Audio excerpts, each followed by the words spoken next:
Bienvenue dans mes shorts, je suis pas normale. C'est des petits coups de gueule pour remettre de l'humain et de la happy impact face à l'absurdité dans ce monde. Je ne suis pas normale, numéro 9. Je ne suis pas normale parce que quand quelqu'un écrit sur les réseaux sociaux quelque chose qui ne me plaît pas, je ne lui crache pas les 4 vérités au visage. Il paraît que c'est la mode, il y en a même qui harcèlent de cette façon.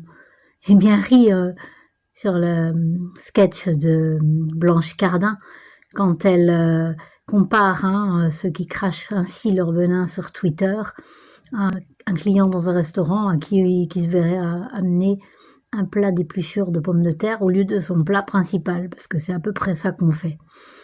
Je ne suis pas parfaite, mais si j'ai bien appris une chose, c'est à ne pas être le jouet de mes émotions. Les émotions, c'est le langage du corps. Et c'est vrai qu'en cas de danger immédiat, elles peuvent prendre le contrôle.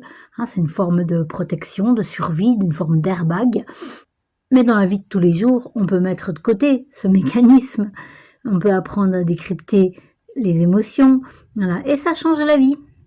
C'est vrai qu'à moi, à 20 ans, j'étais soupe au lait, c'est-à-dire que je laissais mes émotions un peu éclater. Et je croyais que c'était héréditaire, vu que mon père était comme ça. Mais au fur et à mesure, j'ai appris. Tout le monde peut apprendre, il n'y a pas de souci. Donc quand j'ai fait ma thèse de doctorat sur le bonheur un petit peu plus tard, entre ce que j'avais finalement compris intérieurement, ce que j'avais analysé scientifiquement avec la psychologie, etc., j'ai transformé tout ça pour en faire des exercices abordables dans mes formations. Et effectivement, j'arrive à aider les gens à prendre conscience de plein de choses et à arrêter de se comporter comme des abrutis, par exemple. Mais là encore, des fois, vous allez me trouver pas normale non plus, parce que quand des fois il m'arrive d'aller mal, parce que mes émotions signifient quelque chose, et là, il ne s'agit pas juste de dire une pensée positive, ça marche pas. Il faut aller, un petit peu aller à l'introspection. Donc du coup, je me mets à écrire, à cracher, alors soit mon venin, si l'émotion c'est la colère, soit ma tristesse, si c'est quelque chose qui m'afflige, et il y a une autre partie de moi qui me répond, qui me coach, et des fois, au bout d'une page, 2 pages, parfois 10 pages, ça va mieux. Je ne peux que vous encourager à aller sur ce terrain-là.